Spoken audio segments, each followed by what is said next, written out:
boketu ouais moi bien monté odombo ouais bien monté mama masomo ouais bien monté Simba na Londres ouais bien monté Sera Gino ouais bien monté Marie Paul ouais bien monté Wara Sona ouais bien monté Jimem Bala ouais bien monté aza individu aza lokola papier hygiénique oh otinela soda moko babenge yo ya kabima kota mbala moko bokena soki na zamba bobete masasa kufi. N'hésitez pas à liker la vidéo si elle vous plaît et si vous êtes nouveau sur la chaîne, n'oubliez pas de vous abonner et d'activer la notification pour ne rater aucune de nos prochaines vidéos. On commence. Pour ne s'abonner, c'est facile. Betuke bakaka kadiboku yae ngende obika place ba mesonika abonné sabaku bimawanya ukeka kote ya kwen wana ngeta da pala simoshi ba mesonika s'abonner ngeme bakadiboku yae ngeme dobika place yin mara moko komi s'abonner ngeta lelo kuboko bima kalukula ngunga katoliki o dobiki lisusu wana.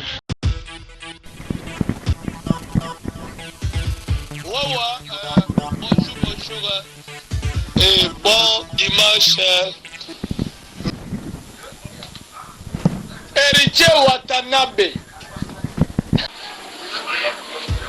Héritier Watanabe asali busoba mingi. Héritier Watanabe asakana bandeko na biso basi. Tango sakana ndeko moko ya mwasi sege osakana tous les basi ya ba congolais ya Congo eza o ba na ba province eza o ba na ba capitale o pesi bango respecter na mama o ya boti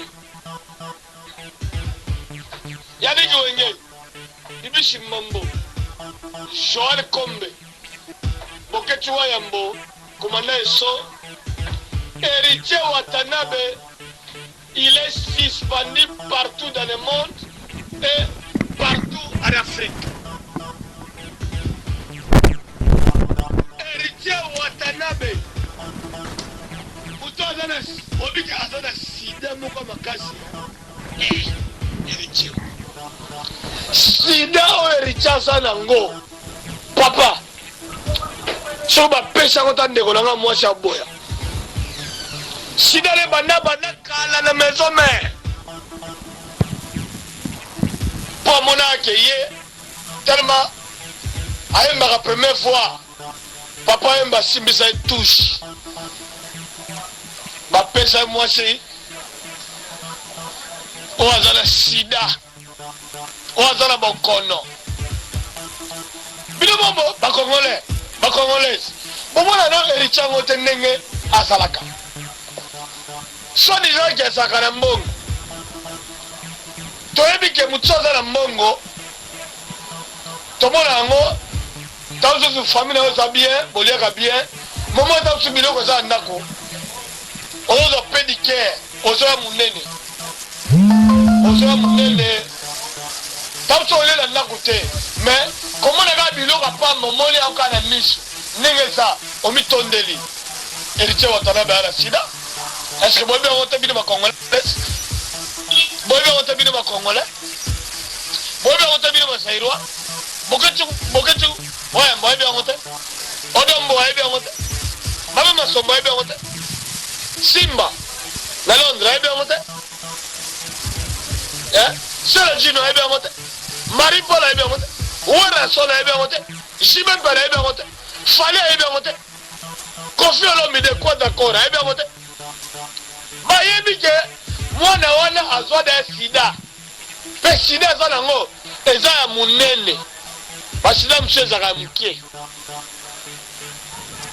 me ayebele ke eza ya munene lokola bulina sozakom donc aboyeko kufa ye moko il faut akabola yango na ba congolais nyonso na ba pede nyonso ya Kisasa.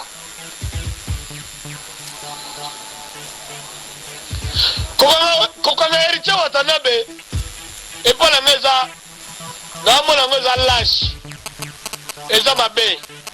Héritier Watanabe azai mutu akoboma kochai wana kopete masasi kobuka makolo wana comme ça le roi ya lobaka aza moto atembe basalaka na tembe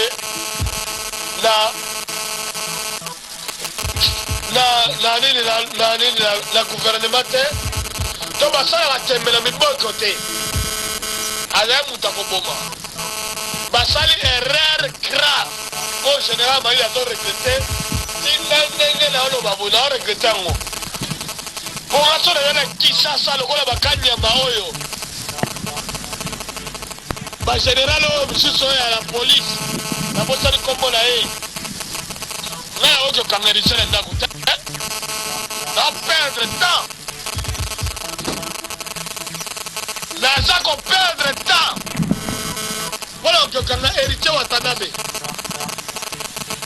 aza mwana moke vomelakanga bakonzi oyo moto oyo namoni te aza kameme moto monene héritier watanabe aza nyei aza tufi aza nyonso aza elamba gisobazoba oyo batiaka aza lokola kanambe elamba babambi